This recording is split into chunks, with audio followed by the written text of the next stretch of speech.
Hey YouTube, Logan with Hideaway Homestead coming to you today with a video on, don't know really what to call this video. I guess we're going to call it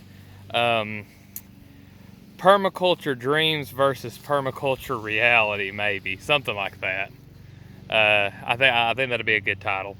But the thing I want to talk about is I think that there are some failed permaculture systems just because we try so hard to work against nature.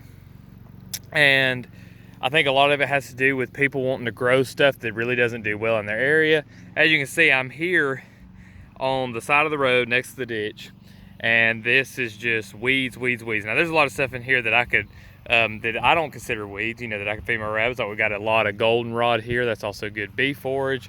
I see some spiderwort down there that I also give to my rabbits, and not seeing much else that I feed the rabbits. But something that was interesting, I think it was about a year or two ago, I came up here next to this light pole, and I had found a little mouse melon, or a cucumber melon vine.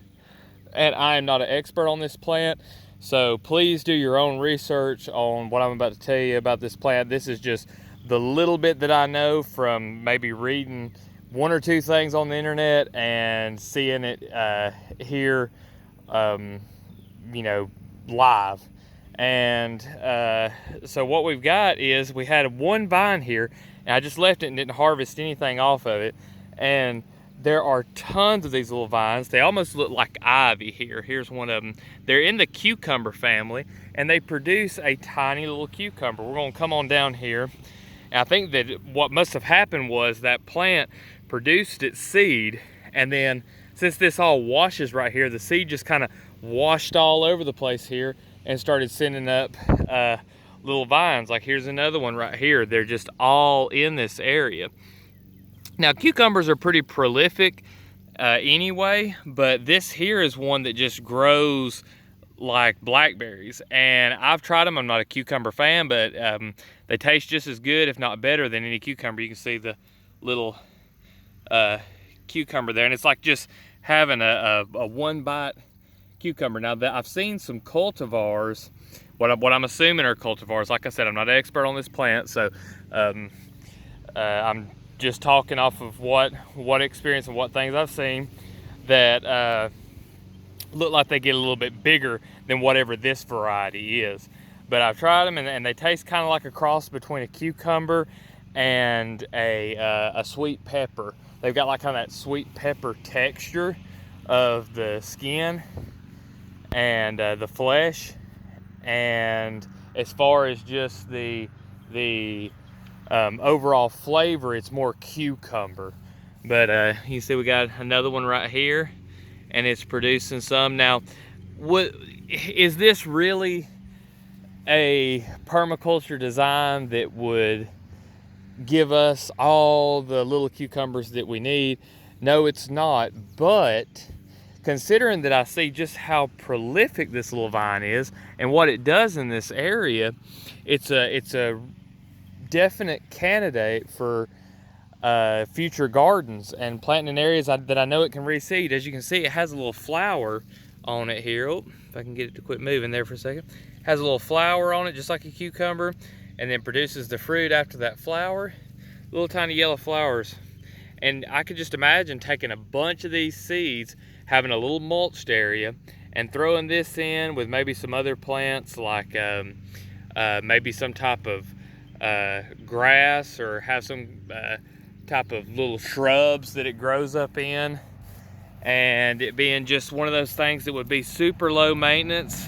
Doesn't seem like it has a whole lot of pests that get after it. Sometimes with your cucumbers you have issues with pests, so I'm not seeing that with these little mouse melons, as some people call them.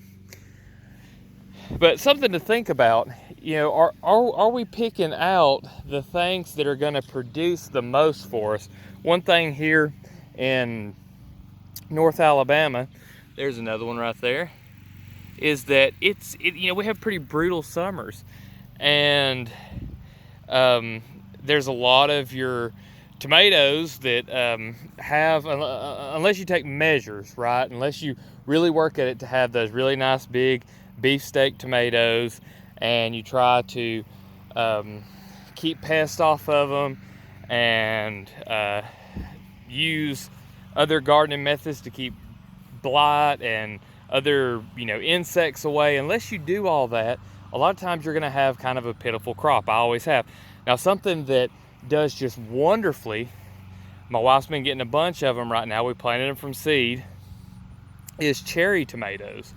And all we had to get on them was some tomato hornworm, and we got rid of those, and haven't had any more issues out of them.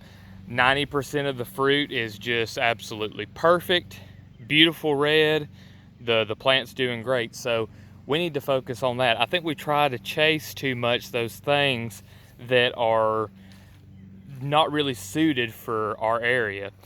And I walked down here talking about that, trying to see just how far the mouse melons had got, but I'm not seeing anymore. I think I might have walked past the last one. Walk up here just a little ways. I think it stopped somewhere right around in here amongst this grass, if I recall correctly.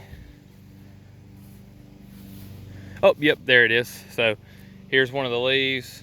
It's growing up on this goldenrod. So that little mouse melon has traveled from just seed spreading, falling on the ground, a good 20, 30, almost maybe 40 foot. So that's something to think about. Are you planting stuff that's going to set you up for success? There's always alternatives to something. If there's something that you really like, you can plant something else that's going to do better in your area for less work, really. I mean, get one of these off of here. Pop that in my mouth real quick. Yep.